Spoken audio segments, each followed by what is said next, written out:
of the Okavango Delta in Botswana, Southern Africa। मतलब अब हम जो बात करने वाले हैं हम ओकावांगो डेल्टा की और बोत्सवाना की, साउथ अफ्रीका में बात करेंगे। The green grasses grow high beside the flooded banks of the river. मतलब वहाँ पे जो थे ग्रीन ग्रासेस थी, बहुत अच्छी थी, और जो रिवर पूरी पानी से भरी हुई थी उसके बैंक्स पे, मीन्स उसके कॉर्नर्स पे बहुत ही अच्छी सी ग्रीन ग्रास थी। और इसके साथ ही हम वहाँ पे क्या था, बहुत से एनिमल्स थे जो कि प्यासे थे, और वहाँ उस अफ्रीकन कह सकते हैं फॉरेस्ट में जाते थे, और वहाँ पे सब लोग एंजॉय करते थे। सन के नीचे सारे एनिमल्स एक लाइन में जाते थे। तो उसमें से सबसे पहले जो था एक एलिफेंट जाता था, जिस यंग एलिफेंट था जिसको फॉलो करके सारे एनिमल्स आते थे। उसमें से सबसे जो यंग एलिफेंट था उसकी हाइट थी 3 मीटर। उसके ऊपर जो थी टिपी डेगरे, जिसकी हम बात कर रहे हैं, एक रियल लाइफ मोगली, वो बैठी हुई थी, और उसकी स्किन पूरी टैन थी। पर उसको किसी बात टैनिंग क्या होता है? टैनिंग मतलब लाइक स्किन सन में हो जाती है ना, काली काली सी। और उसको किसी बात का डर नहीं था कि अगर चाहता वो अगर एलिफेंट कि उसको अगर अपनी बॉडी शेक करता तो वो गिर सकती थी, बट वो इतने रिलैक्स होकर बैठी थी कि उसको किसी बात का डर ही नहीं था। और उसको ऐसा लगता था कि एलिफेंट उसका भाई है, जिसको उसने अबू एक नेम दिया था।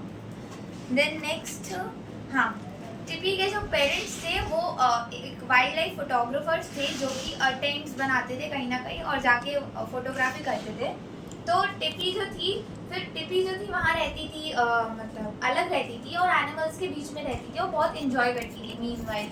बट उसके जो पेरेंट्स थे कभी कभार उसकी वीडियोस रिकॉर्ड करते थे। एक बार उसकी वीडियो एक लेपर्ड के साथ रिकॉर्ड करी, जहाँ वो बहुत ही आराम से लेपर्ड के साथ बहुत साथ में बैठी हुई थी, और लेपर्ड ने अपना मुंह ऐसे खोला था।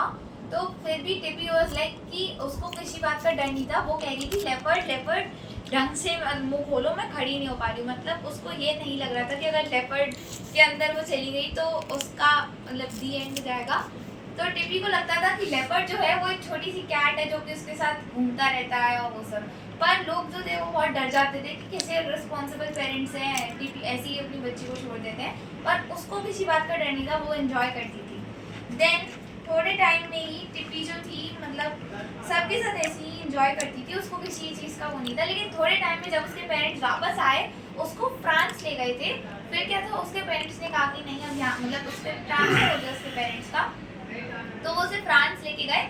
फिर वहाँ पे जो था टिपी को बहुत अनकंफर्टेबल और अनकॉमन लगता था। उसको लगता था कि वो लोकल चिल्ड्रन से अलग है, और उसको अपने मतलब फॉरेस्ट की ही, अफ्रीकन फॉरेस्ट की ही याद आती थी। फिर वो सिनेमाज में भी जाती थी, पढ़ती थी जब वो 20 ईयर्स की हुई, पर उसको कुछ नॉर्मल नहीं लगता था। फिर उसने सोचा कि एक दिन वो अफ्रीकन फॉरेस्ट में दोबारा जाएगी, बहुत बड़े टाइम के लिए एनिमल्स के साथ रहने। बहुत बढ़िया, बहुत अच्छा, नाइस।